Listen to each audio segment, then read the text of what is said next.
Excellent. Great. So I'm just going to give you a few updates from approvals or the nutrient management program. I've got some numbers that I'll go over just to kind of give you a picture of what happened in 2021, just in terms of submissions and turnaround times and things.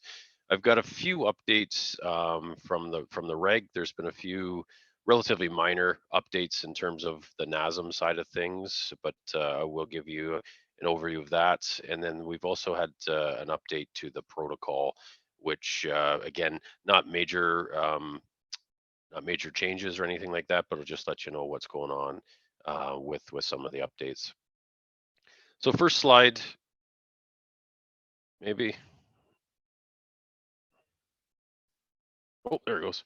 So first slide, just showing this is the combined submissions for both nutrient management strategies and NASM plans.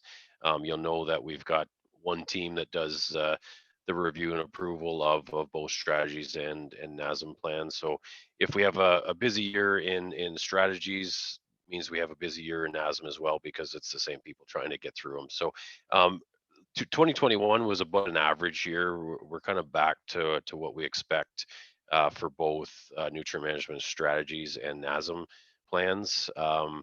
We have, on average, we have about 1,000 combined submissions a year, and our turnaround time has been pretty good the last number of years. We were right around 25 days last year. Just a bit more detail on the NASM side of things.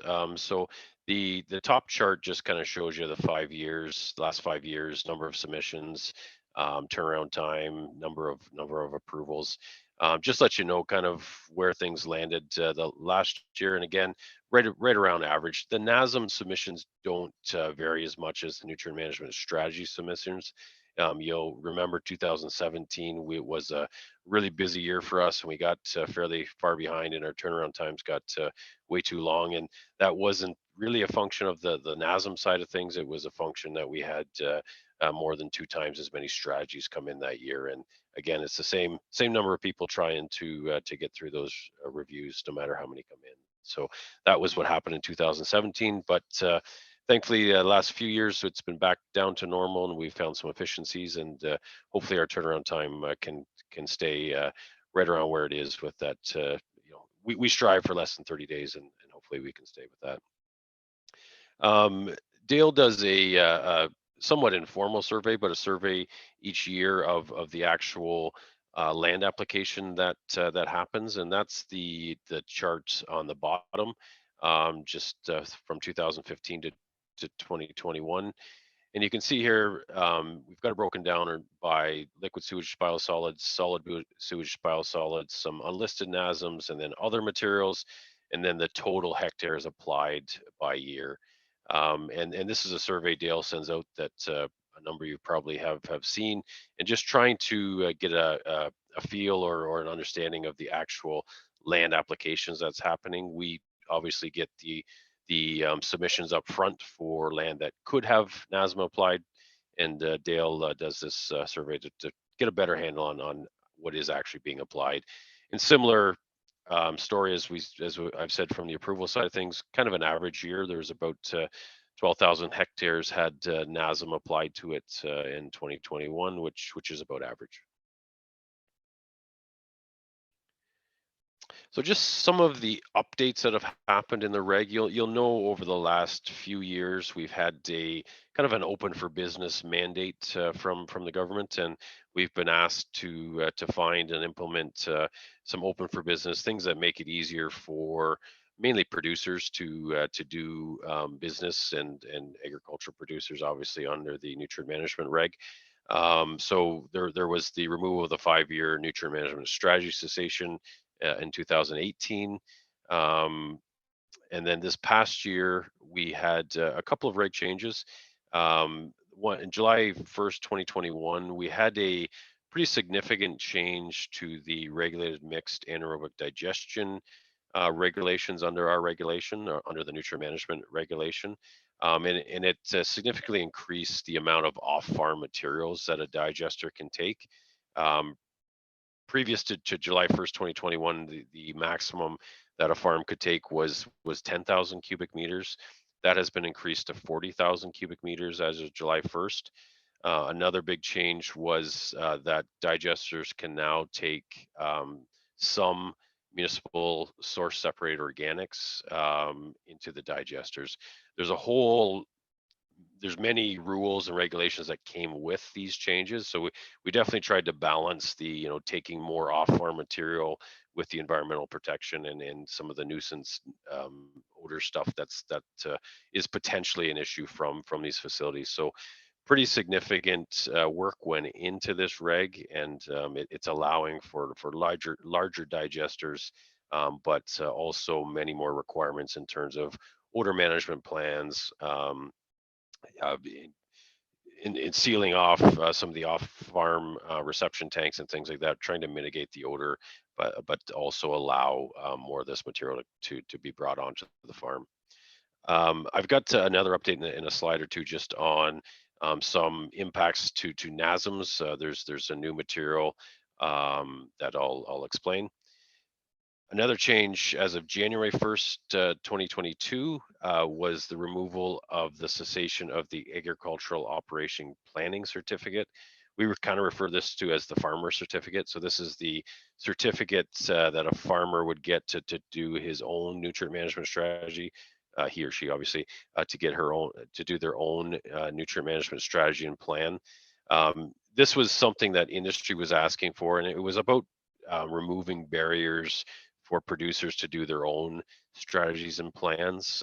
Vast majority of nutrient management strategies plans are done by certified consultants, and there's good reason for that. One of the things that was thought that if it wasn't something that continually had to be renewed, that we may see more farmers invest the time in getting certified and doing their own nutrient management strategies and plans. So that has just come in as of January 1st, 2022. Anybody certified now, their certificates will not expire, and anybody that's being certified now will not have a cessation date on their certificate. The other change that happened as of January 1st was an update to the nutrient management protocol. And if anybody remembers from their course or happens to have looked at the protocol, it was pretty dated, and it hadn't been updated since I think 2011 or 2012, something like that. And there's a lot of stuff in there that was kind of has been there since the beginning of the program, and the protocol has evolved a little bit over the life of the program. It was originally, I think, set up as kind of a guidance document and to, some plain language wording that kind of helps with the regulation, which was all good at the beginning. Now that we have the courses, lots of fact sheets and things, and just the way it's written into the regulation, it is a legal document that we were asked to kind of tighten up, and we had to get rid of a lot of the shoulds and some of the narrative stuff that was in the protocol and make it's a lot written a lot more now like a regulation where things are, you must do it this way, so that it's a little more black and white than the original protocol. We removed a lot of duplication, again, a lot of the narrative stuff, but our marching orders were administrative updates, and there really shouldn't have been much change to any of the NASM plans, nutrient management strategies, or plans of how they're prepared. I do have a bit more information on that in a slide or two. So back to the digester piece, and there's lots of words on these next two slides, and we'll share this presentation after, and it might be a bit of a guidance document for you, but this is all straight out of the reg, and I'm not going to read it to you, but just to kind of give you an idea of some of the new wording in the reg. This is about restricted anaerobic digestion output, or more, our new term that we like is RADO. So RADO is a new term that we had to come up with these larger digesters, and it was to deal with, what happens if a digester, takes a material or something happens in the digester that it doesn't kind of complete the processing that we expect it to, or a mistake happens and something is taken to a digester that wasn't supposed to. So how can that material be dealt with? As you know, normally, as long as 50% of the inputs into a digester is egg source material, you can add another 50% of off-farm material, and what comes out, we treat under the regulation as an agricultural source material. If something happens that the rules aren't complied with, or again, mistake happens, basically what we're saying now is that material is a non-egg source material. This rado would be a non-egg source material, and it's listed now. Sorry, it would be a category 3 unlisted material. It's in the definition of NASM, but it's not on the tables. It's a category 3 unlisted. And basically you can see here, oh, sure, yeah. Sorry, I thought you were done that slide. I was going to say, Lisa has her hand up. Do you still have a question, Lisa? I was just going to say, if Matt doesn't mind, maybe I can pipe in one point when he starts talking about Sure. the protocol again, but not. Yeah, I've got more stuff on the protocol, Lisa, but for sure. Great, thanks, Matt. Oh, okay. You'll pipe in on the next. Okay, fair enough. Yeah, definitely, Dale, Lisa, or for questions. I've got the two screens going with the presentation, so I can't actually see anybody's hands or anything like that. So Janet, please, just as you did, interrupt me if there's questions, or if somebody's got a comment. Yeah, so back to the rado. You'll see in the definitions, it's basically an off-farm anaerobic digestion material received in contravention of a list of requirements here. And my next slide just shows that whole list of requirements. And that's why it's an unlisted material, because there's a number of things that, a whole list of things that could go wrong, that kicks it into the rado category. So basically, if you ever were contacted to do a NASM plan for a digester because they have a rado material, it would be a Schedule 3 unlisted material that we would be looking to prepare the NASM plan for. Don't expect there'll be many of these, and if you do get asked about it, we'd be happy to help you with preparing that NASM plan.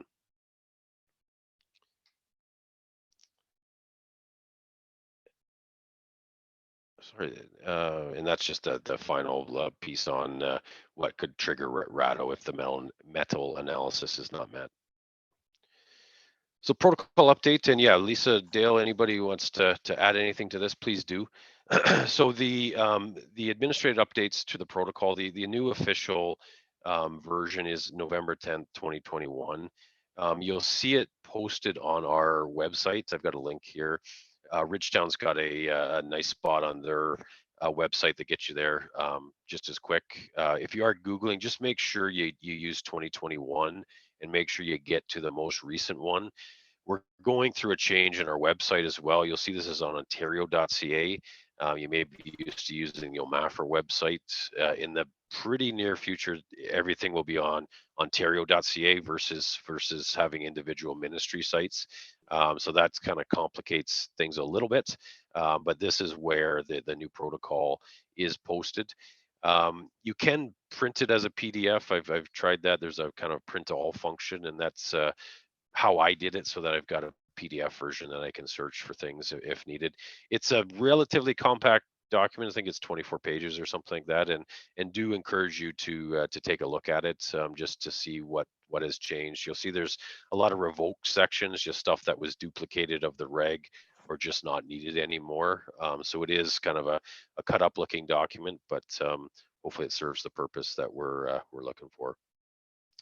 Some of the things I just wanted to draw your attention to is definitely this section on non-agricultural source material plans, field sketches. We lost some of the numbering in the way it was posted. We may be able to get that back in a future release on the website, but right now there isn't numbers, so you'll just have to kind of scroll through, and it's kind of 3/4 of the way down the non-agricultural source material plans, field sketches. What we did in those changes was just made some clarifications. There was some things that we were asking for in the review process that maybe wasn't as black and white as we would have liked it in the protocol and the regs. So we tried to just update the protocol to kind of the realities of what we're looking for in a NASM plan. Couple of highlights just on tile inlets. Some were already doing this very well. Others, it was a little less clear, but one of the things that's been added is just tile inlets located beyond the boundary of the field. We're now asking that those be shown where drainage from the field could reach those tile inlets. If none of those tile inlets exist, then we'd be looking for a statement as we expect for all other sensitive features. So again, some have been doing this, others will ask you to update your templates just to make sure that any tile inlets that are associated with the field. So if you've got a field and you've got a tile inlet, and when it rains or water things run from that field to the tile inlet, or the NASM application area to that tile inlet, we expect that be shown on the sketch. The other one to take note of is just surface water within 150 meters of a field boundary. There are requirements, sections 42 to 45 in the reg, that if you are within 150 meters of surface water, there are some circumstances that you need to be aware of when you're applying NASM. So we want to make sure that all the requirements are known, and all those sensitive features are shown that are within the field, but also any of them that could be applicable when NASM application is happening. Lisa, do you want to add anything to that? Yeah, I was just, that's great, Matt. You've mostly covered off what I wanted here anyway, but what I was going to pipe in, and sorry, it's Lisa Ross with MECP, and I work with our agricultural environmental officers who do compliance inspections under the NASM program. And just to flag for everyone that I would certainly recommend that you review the new version of the protocol. As Matt said, there's no dramatic changes, but there is some clarity provided. And when we're doing compliance going forward for any NASM plan prepared after January 1st of 2022, they'll be assessing compliance with the new version of the protocol. So for sure, do make yourselves familiar with that document. And the one other thing I think, Matt, that's new, and it's not new requirements per se, it's just more clarity. I think we've got a section now on sketch requirements if there is a NASM storage. I think we've got a little bit more clarity in there as well. Excellent. Thanks, Lisa. And I just got one more slide, then happy to answer any questions. Why that button doesn't work? Oh, wrong way. And just a reminder, or make sure you're aware of some of the source water protection stuff. Nothing new here again, but just that a lot of the source protection authorities are going through their review. I think it's a 5-year period that they have to do a review on their source protection plans, and we are getting also some notices of new municipal wells, or based on new modeling and things, that the significant threat areas have changed a little bit. So it's just to be aware that definitely something that was approved 5 years ago, there's a low chance that things may have changed if source water was kind of close to that field or had some setbacks in that field already. Those setbacks may change a little bit. Definitely the landowner would receive those notifications. We at OMAFRA receive notifications as well, and we yearly make sure that any existing NASM plans and nutrient management strategies that have new setbacks, or a new area that has significant threats, we would look at imposing conditions to make sure that those source protection plans that have those risks are being complied with. That's part of our responsibility under source protection plans. So again, nothing that we really expect you to do every time or anything, but it's just to be aware that those source protection areas, those source protection risk areas, they're not set in stone. They are things that can change, and definitely as new wells are put in, new municipal wells are put in, new areas of significant threat could come in for sure as well.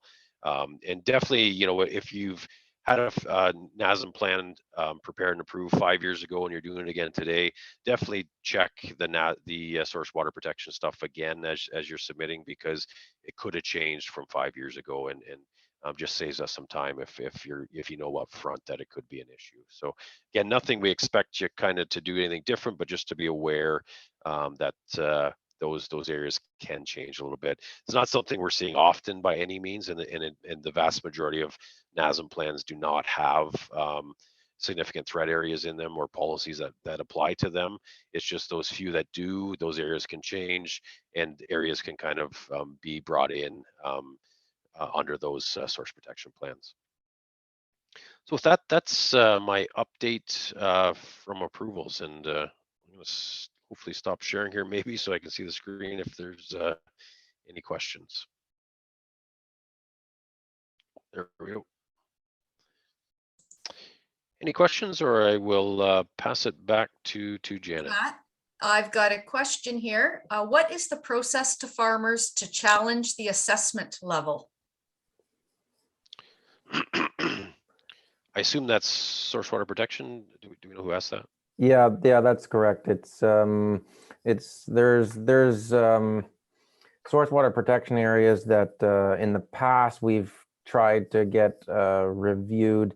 Virtually they're not existent. The farmer has tiled, and it's just now a farmer's field, where at one time there used to be a ditch there or something. And up to this point, I'm not aware as to what the actual process for them to do, because it just leaves a strip down the middle of the farmer's field that's not able to be applied with NASM. I don't know, Lisa. Do you have any input on that?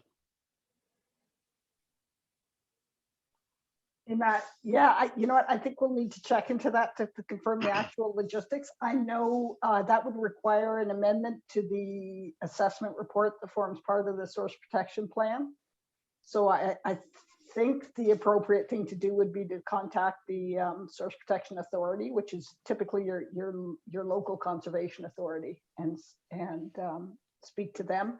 But I think we better double check with my colleagues in Source Protection Programs branch, Matt, and send something out after the fact. Yeah, sounds good. I made a little note here, so we'll get back to you on that one. Yeah, like I have talked to the RMOs in certain areas, and they honestly were not familiar with the process as to changing anything or challenging anything as well. It was almost like they were either making it up or there was a lot of questions anyway. Yeah, fair. Thank you. Any other questions? Oh, sorry. Nope, go ahead. Matt, you can quit sharing your screen now. Oh, I will do that. Thanks, everybody. And just want to thank everybody for their hard work preparing the NASM plans. You know, the big piece on our turnaround times is those really good submissions that you're able to give us and let us do efficient reviews. So thanks for the efforts everybody's made to get us that information as clear and concise as you do. So thank you.